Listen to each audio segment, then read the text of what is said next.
ஜோதிட ஆர்வலர்கள் அனைவருக்கும் என் அன்பு வணக்கங்கள். மீண்டும் உங்களுடன் பேசுவதில் நான் மிகுந்த மகிழ்ச்சி அடைகின்றேன்.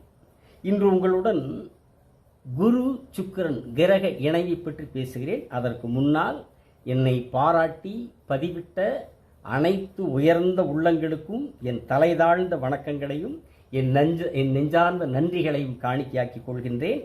பங்கஜம் ராம் அவர்களுக்கும் என்னுடைய நன்றியை தெரிவித்துக் கொள்கிறேன்.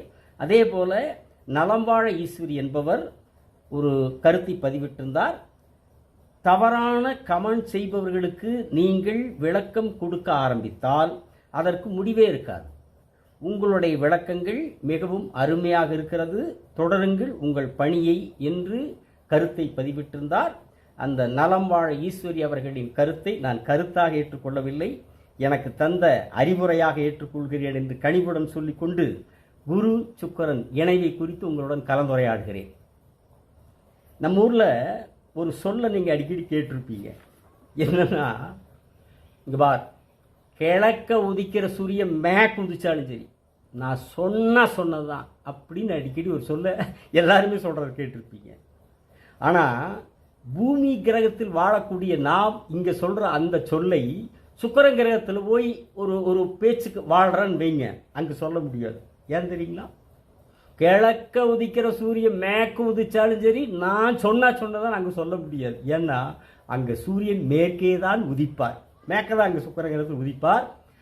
அது ரெண்டு மட்டும் சொல்கிறேன். முழுசாக ஒவ்வொரு கிரகத்தை பற்றி பேசணும், ஒரு மணி அது தனி வீடியோ போடணும்.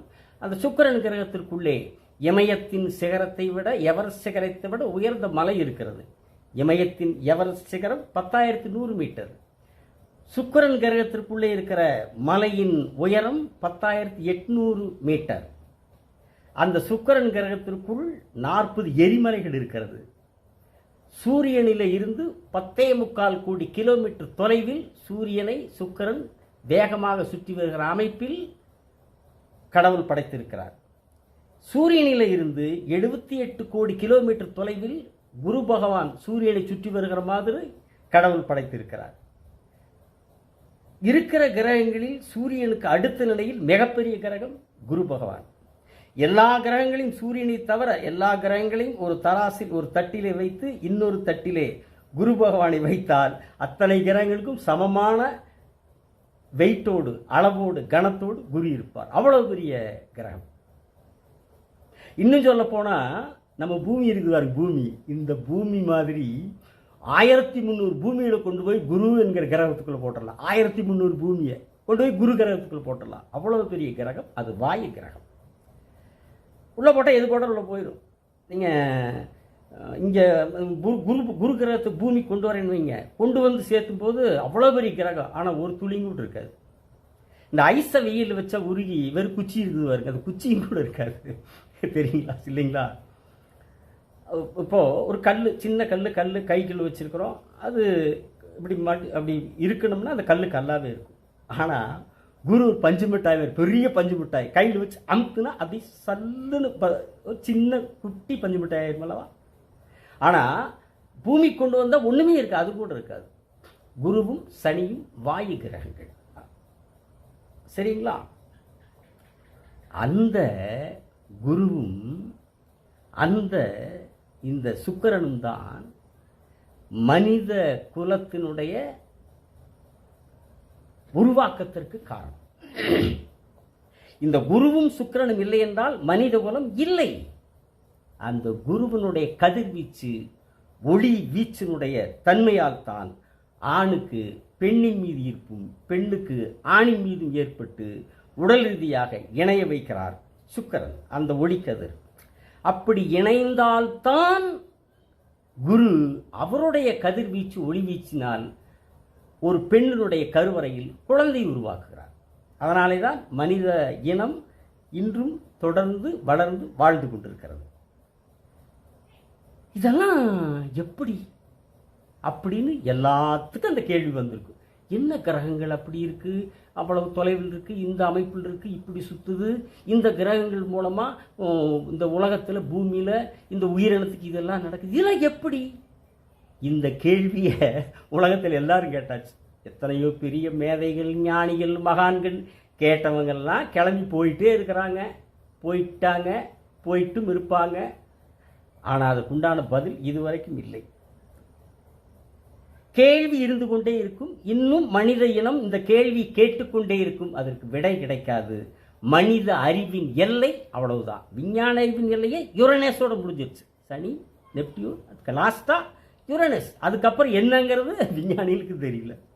விஞ்ஞானிகளுடைய அறிவின் எல்லை அவ்வளவுதான். மனித அறிவின் எல்லை இது எப்படி கேள்விதான் கேட்டுக்கலாம், அவ்வளவுதான். ஜோதிட அறிவினுடைய எல்லை ஜாதகத்தில் கடவுள் கிரகங்களை எப்படி படைத்திருக்கிறான், அதில் என்ன பலன் சொல்லக்கூடிய அளவிற்கு தான் ஜோதிடரின் அறிவு.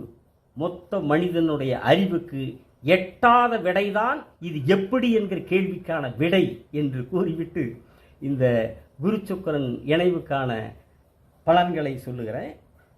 இதில் ஒன்று, குருவும் சுக்கிரனும் ஒரு ஜாதகத்தில் இணைந்திருக்கிற போது எந்த அசுபகிரகம் சேராம, எந்த அசுபகிரகங்களும் பார்க்காம குருவும் சுக்கிரன் மட்டும் இணைந்திருந்து நல்ல இடத்துல நல்ல பலன் தரக்கூடிய இடத்துல ராசியில் இருந்து ஆதிபத்தியத்தில் இருந்து தசை நடத்தினாங்க. நீங்கள் குரு தசை வருகிற போது மேசம், விருச்சகம், சிம்மம், கடகம், தனுசு, மீனம் மிகப்பெரிய யோகத்தை குரு பகவான் தருவார். அதே போல் சுக்கிர திசை வந்தால் ரிஷபம், துலாம், கன்னி, மிதுனம், மகரம், கும்பம் ராசிகளுக்கு, லக்னங்களுக்கு மிகப்பெரிய யோகத்தை சுக்கிரன் தருவார். ஆனால் ஒன்று கவனத்தில் வச்சுக்காங்க, குருவும் சரி சுக்கிரனும் சரி ரெண்டு வீட்டுக்கு சொந்தக்காரராக இருப்பாங்க, ரெண்டு ஆதிபத்தியம் வாங்குவாங்க. அதனால யோகம் எந்த அளவுக்கு இருக்கும், முழுமையாகவா கூடுதலாகவா குறைவாகவா என்பது ஒவ்வொருவருடைய தனிப்பட்ட ஜாதகத்தை வைத்துத்தான் முழுமையான பலனை நாம் தெளிவுபடுத்திக் கொள்ள முடியும் என்பதையும் நான் சொல்லிக் கொள்கிறேன். சரிங்களா? அப்புறம் இன்னொன்று, இந்த சுக்கிர திசையை பற்றி நிறைய பேர் பேசுகிறத நீங்களும் பார்த்துருப்பீங்க, நானும் பார்த்துருக்கிறேன், கேட்டிருக்கிறேன். குறிப்பிட்ட பருவத்தில் தான் வரும்னு சொல்லுவாங்க. ரைட்டு, அது 20 வயசுக்கு மேலே, சின்ன வயசில் வரக்கூடாது, ரைட்டு.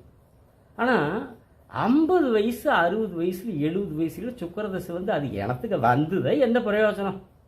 அது எதுக்கு அந்த வயசில் வந்து என்ன போகுதுன்னு சொல்லுவாங்க. ஏன் வரக்கூடாதா? 50, 60, 60, 70 வயசுகளுக்கு மேலே வந்தால் அந்த சுக்கிர திசையில் மனிதர்கள் மகிழ்ச்சியாக வாழக்கூடாதா? ஏன்? அரசியல் பாருங்க, சினிமாவில் பாருங்க, பல துறைகள் பாருங்க, 70 வயசுக்கு மேலே 80 வயசுக்கு மேலே இருப்பவர்கள் எல்லாம் மகிழ்ச்சியிலே நீந்தவில்லையா? மகிழ்ச்சி கடலில் குடிக்கவில்லையா? ஏன் சாதாரண மனுஷன் குடிக்கக்கூடாதா? இன்னும் சொல்ல போனால் திரைப்படத்தில் கதாநாயகர்கள் 50 வயதுக்கு மேற்பட்டவர்கள், 60 வயதுக்கு மேற்பட்டவர்கள், 70 வயதுக்கு மேற்பட்டவர்கள் இளம் கதாநாயகிகளுடன் இன்ப நடனத்தை ஆடி கழிக்கவில்லையா? அவைகளெல்லாம் மக்களும் போய் பணம் கொடுத்து உட்கார்ந்து ரசித்து கண்டு கழிக்கவில்லையா? பார்க்கவில்லையா? மகிழவில்லையா?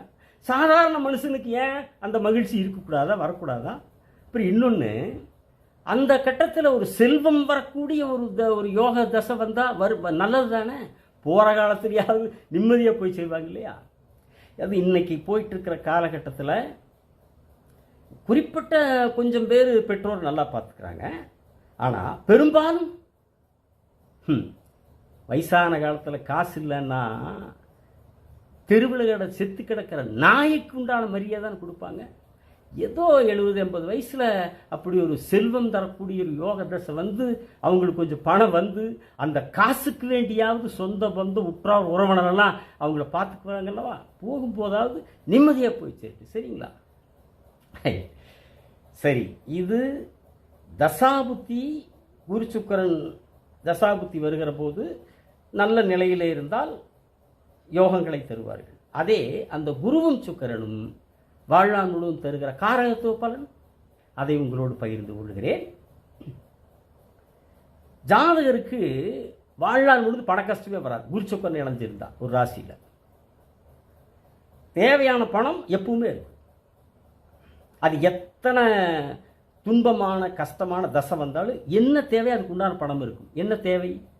உடுத்துக்கிற உடை, உண்கிற உணவு, இந்த அடிப்படை வாழ்க்கைக்கு தேவையான பொருளாதாரம் எத்தனை மோசமான பொருளாதார இழப்பு தருகிற திசை வந்தாலும் சரி, அது 8ஆம் இட தசை வந்தாலும் சரி, 6ஆம் இட தசை வந்தாலும், என்ன தசை வந்தாலும், என்ன துன்பம் வந்தாலும், இந்த குருவும் சுக்கிரனும் ஒரு ஜாதகத்தில் ஒரு ராசியில் இணைந்திருந்தார்களானால் எந்த காலத்திலேயும் அவர்களுக்கு அடிப்படை தேவைக்கான சிரமம், பொருளாதார பிரச்சனை வரவே வராது.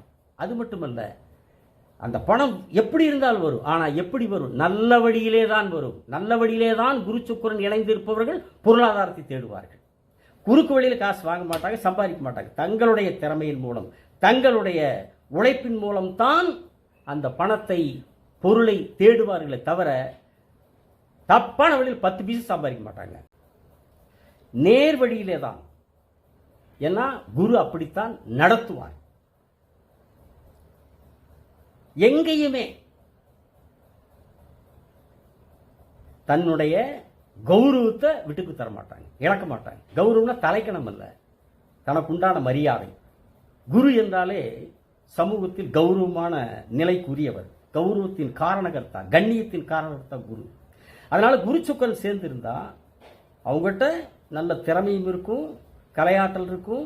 அதே நேரத்தில் சொசைட்டியில், சமூகத்தில் தனக்கான மரியாதை எங்கேயும் இழக்க மாட்டாங்க. அது தன்னை விட எவ்வளவு உயர்ந்த இடமா இருந்தாலும் சரி, எவ்வளவு பெரிய உயர்ந்த அங்கே தனக்குன்னு ஒரு மரியாதை இருக்கிற மாதிரி தான் நடந்துக்குவாங்க. இல்லை என்றால் அவர்கள் அங்கே அந்த கிளம்பிடுவாங்க. தன்மானத்தோடு வாழ்கிறவர்கள் குரு சுக்கிரன். நேர்வழியிலே மட்டும்தான் பொருளாதாரத்தை ஈட்டுவார்கள். நல்ல திறமையானவர்கள். ஏதாவது ஒரு கலையாற்றல் அவர்களிடத்தில் இருக்கும். அது மட்டுமல்ல, குரு கண்ணியம் அல்லவா. சுக்கிரன் தாம்பத்தியத்துக்குரியவர் அல்லவா. அந்த ரங்கத்திலே கூட கண்ணியத்தோடு தான் நடந்து கொள்வார். சுக்கிரன் ரசனையின் நாயகன். சுக்கிரன் கலையின் நாயகன். சுக்கிரன் தாம்பத்தியின் நாயகன். இவர்கள் எல்லாவற்றிலேயும்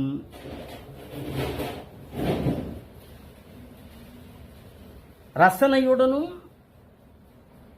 கலைநயத்துடனும் தான் செயல்படுவார்கள். இவரை சார்ந்த பெண்களுக்கும் சமூகத்தில் கௌரவம் இருக்கும். இவர்களை சார்ந்த பெண்களும் சமூகத்தில் கௌரவத்தோடு வாழ்வார்கள். இந்த குரு சுக்கிரன் சேர்க்கையுள்ள ஜாதகருக்கு அந்தஸ்தான பெண் தான் மனைவியாக அமைவாள். இவங்க கிட்ட கஷ்டம்னு போய் நின்னா கண்டிப்பா அந்த கஷ்டத்துக்கு உதவக்கூடிய மனம் உள்ளவர்களாக இருப்பார்கள் இந்த குரு சுக்கிரன் சேர்க்கை உள்ளவர்கள். சொகுசான வீடு வாகனம் அமையும். ஆனால் எந்த அளவிற்கு சொகுசான வீடு வாகனம் என்பதை தசாபுத்தி தான் தீர்மானிக்கும். ஆடம்பர பொருள் சேர்க்கையும் இருக்கும். இந்த குரு சுக்கிரன் கிரக சேர்க்கை பெண்கள் ஜாதகத்திலே இருக்குமானால் அவர்களுக்கென்று சமூகத்தில் அந்தஸ்து இருக்கும். அந்தஸ்துனா பணம் உள்ள அந்தஸ்து அல்ல. அந்தஸ்துங்கிற போது பணம் அந்த தசாபுத்தியை பொறுத்தளவு பொருளாதார நிலை தீர்மானிக்கப்படும். ஆனால் குரு சுக்கிரன் சேர்க்கை இருந்தாலே அவர்களுக்கென்று ஒரு அந்தஸ்து. அந்தஸ்துனா கௌரவம். கௌரவம் என்றால் ஒரு மரியாதை.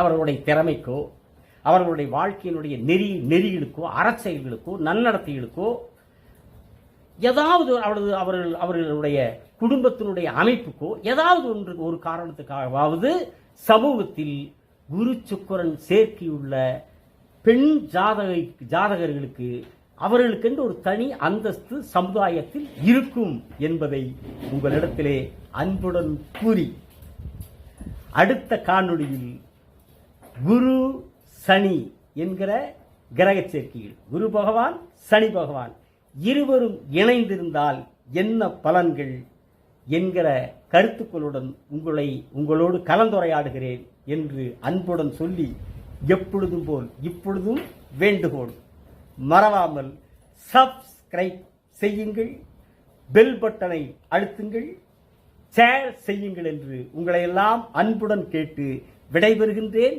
வணக்கம், நன்றி.